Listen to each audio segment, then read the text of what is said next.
Olha, eu não sei qual o seu perfil de leitor ou leitora. Se você grifa seu livro, se você escreve em papelzinho, em post-it, se você faz orelha, se você faz fichamento. Aqui, eu praticamente sou todas essas. Eu também. Eu faço todas essas coisas, porque acho que o livro é essa coisa viva pra gente poder destrinchar. Mas, se eu puder dar uma dica, se você puder anotar as perguntas que a gente vai fazer e que a gente vai conversar aqui agora em um post-it, para não só relembrar nessa aula, mas ao longo dessa nossa jornada, vai ser muito interessante. Eu gostaria de começar perguntando para a Vivian quando que um clube de leitura faz sentido numa empresa e se ele faz sentido em todas as empresas. Todas podem ter? Existe alguma coisa que é preciso fazer para que os clubes estejam presentes? Sem dúvida que sim, vou sempre dizer que sim. Claro que o que é importante lembrar é assim, qual que é o objetivo desse clube de leitura? Claro.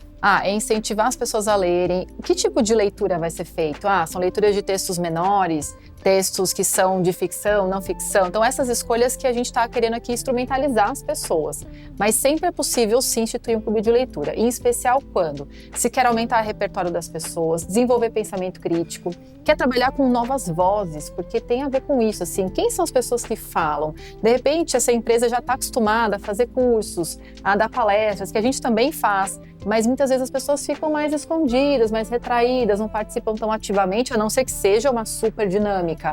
Então, às vezes também é um ambiente mais controlado, numa oficina, num laboratório, e no clube de leitura não, as pessoas conseguem ser mais espontâneas, conseguem ter esse espaço de maior troca e confiança. Agora, o que é importante também ressaltar é se essa empresa tem valores alinhados com a leitura. De repente, nunca teve nenhum trabalho sobre dica de leitura, ninguém é presenteado com livro, não se fala sobre isso na empresa. Então, talvez seja melhor fazer um caminho, uma jornada, que a gente conta depois nos próximos capítulos, uma jornada de sensibilização sobre o livro, ou a leitura ser um tipo de formato, necessidade naquela empresa, estar alinhada com os valores. E aí, com isso, vai se criando um ambiente propício para criar esse clube de leitura.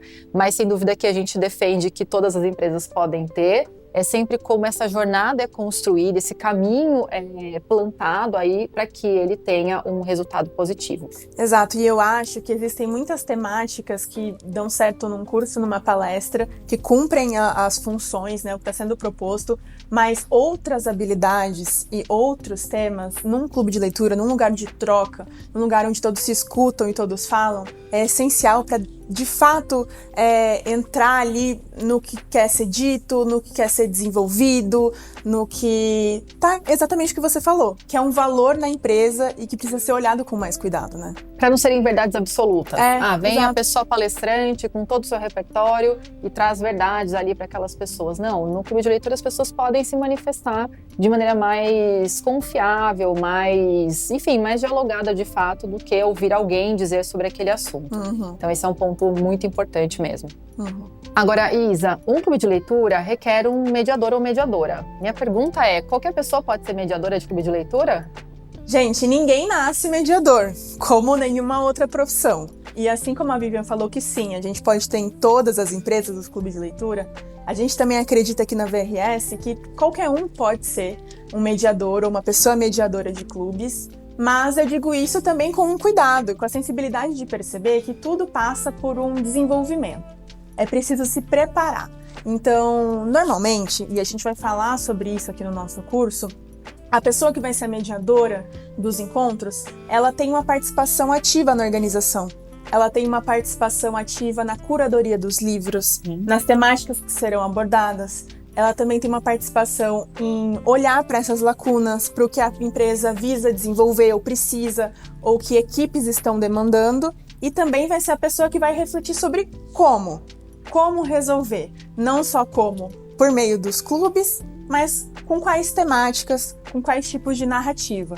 Então, sim, qualquer um pode ser mediador, e aqui a gente está falando com você, que provavelmente faz parte de algum RH, ou é uma liderança, ou faz parte do desenvolvimento assim, educacional ou de cultura da sua empresa. Você pode ser o mediador, a pessoa mediadora do seu clube de leitura, mas a gente vai demonstrar não só como e dar dicas para que você possa se desenvolver dessa maneira, mas como essa ação, essa função, ela está dentro de um todo. Ela tem um começo, ela tem um desenvolver, eu espero que não tenha um fim, mas que ela é muito mais complexa do que parece, né? Não é só e também não é da aula. Não é chegar lá e falar o que você aprendeu. Não, é um poder de conexão, de interlocução, de ligar falas e tesouros que vão aparecendo nas contribuições das pessoas. E Vivian, eu quero te fazer uma pergunta, porque você, com todos os seus anos como professora, como pessoa que atua com educação corporativa em diversas empresas, eu gostaria de saber como o clube, ou os assuntos de um clube, eles podem se relacionar com os demais formatos de uma empresa. E aí eu digo isso não só com formatos de aprendizado, então outros cursos ou outras palestras, mas com as dinâmicas internas, por exemplo. É curioso porque muitas vezes o clube de leitura ele pode estar conectado, por exemplo, a grupos de afinidades que são muito presentes nas empresas hoje em dia por uma questão de diversidade e tantas outras questões de governança.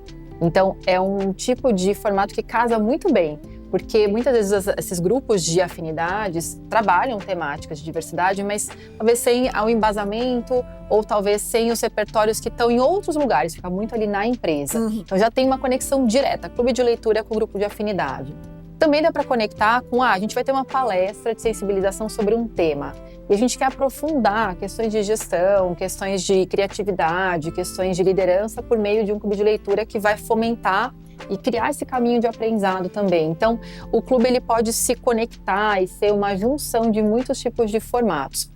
Tudo que eu estou falando aqui tem muito a ver com esse aprendizado ao longo da vida, né? Isso aqui é uma vertente, é um conceito, ou um pilar para muitas empresas. É até usado o termo em inglês, o lifelong learning, e é uma forma de desenvolver esse aprendizado que não é somente num formato muito fechado, em termos de carga horária, dia da semana, acontece uma vez no ano, uma vez a cada 2 anos. Então, de fato, propicia esse ambiente mais focado em cultura de aprendizado, em que as pessoas participam, de que elas são mais autônomas, e isso vai gerando um senso de corresponsabilidade. Até assim, quanto que eu vou ler? Eu vou ler todas as páginas possíveis e imagináveis até chegar à data do encontro, a gente fala já do formato do clube em breve, mas ou não, vou ler 10 páginas por dia porque é o que dá. Vou ler perto da data porque é aquilo que eu vou conseguir fazer. Então, cria esse senso de autonomia em quem está no clube de leitura.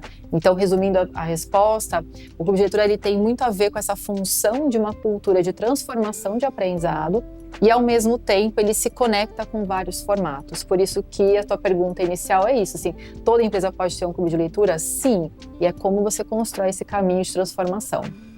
E aí, para terminar esse capítulo, eu tenho uma pergunta agora para a Isa também, que é sobre essa questão do hábito de leitura. E se as pessoas não tiverem esse hábito? Essa é uma pergunta muito feita para nós, assim, na minha empresa as pessoas não têm esse hábito, elas não têm, não sei se elas vão ler, se elas vão se dedicar. E aí, Isa, como lidar com essa questão? Olha, eu acho que essa pode ser uma dor de quem está assistindo a gente de fato, porque se interessa pelo formato. Muitas vezes a pessoa que está assistindo a gente gosta de ler e quer levar essa experiência para as outras pessoas, mas não enxerga um núcleo muito engajado dentro da própria empresa. E aí, para isso, eu acho que eu vou por 2 caminhos. O primeiro é que é um desafio, de fato, né? É difícil implementar, é difícil fazer as pessoas lerem. É um desafio, mas precisa querer. E tem muito a ver com esse processo de aprendizado. É preciso demonstrar o quanto é importante estar presente nessa dinâmica. E que não é só ler por ler, ou que tem a ver com uma espécie de performance. No sentido de, vou ter que ler todas as páginas desse livro, que são 200, que são muitas, a minha agenda ela é apertada. Não é sobre isso. É sobre trocar a narrativa, de colocar nesse lugar do encontro, da expansão de conhecimento e ampliação de repertório e fazer decisões práticas. Como a gente mencionou para vocês, ao longo da nossa jornada, a gente vai dar dicas mais úteis de como implementar o curso. Mas, já dando um spoiler, quando você for implementar essa dinâmica, você pode, inclusive, sugerir quantas páginas cada pessoa pode ler por dia. Quantas vezes ela pode ler por dia, quantos capítulos. Também observar se o formato do livro não pode ser uma coisa mais mais soft, mais leve, com uma quantidade menor de páginas. Existem universos dentro da literatura, então também existe poesia, existem contos, existem crônicas, existem romances, existem inúmeros gêneros literários que podem ir se encaixando na rotina, unidos a essas decisões práticas de números de página, de ritmo de leitura, e que ninguém se sinta para trás só porque não conseguiu ler. Porque isso é importante, né? A gente chega no clube de leitura, na mediação, muitas vezes, e a pessoa fala, gente, consegui ler o primeiro capítulo só. Mas é isso, que bom que você está aqui, que você disse que leu o primeiro capítulo, o que a gente consegue tirar da sua percepção em relação a esse primeiro capítulo? E ouvir as outras pessoas faz com que essa pessoa sinta vontade e determinação de continuar essa jornada. Porque ainda que ela esteja ouvindo a história, ouvindo do que o livro se trata, lembra daquele ponto sobre a leitura também ser um processo introspectivo? Ainda assim, ainda ouvindo as outras pessoas, antes de ter contato com essas páginas, ela vai ter outras percepções. Então, se o hábito não existe, é função do clube de leitura criar, mas de uma forma prática e também bastante sensível. E para terminar esse bate-bola de perguntas, vale a pena você pegar aí seus post-its, se você separou já, para responder essas perguntas também. Como que é na sua empresa? Tem espaço para o clube de leitura? Quais são as questões também que estão permeadas para você implantar ou talvez ainda não tenha implantado? E até pensar assim, quais são os valores que você quer atender com um tipo de formato como esse? Quais objetivos e como é que você percebe esse hábito leitor na organização ou nas pessoas que você quer também convidar ou, enfim, chamar para inscrição para esse clube de leitura? Então fica aí para você anotar nos seus post-its, quiser também compartilhar depois conosco, a gente vai adorar saber. E a gente segue com mais casos práticos no próximo capítulo para te contar o que a gente tem visto nas empresas que têm a coragem de colocar clube de leitura para rodar.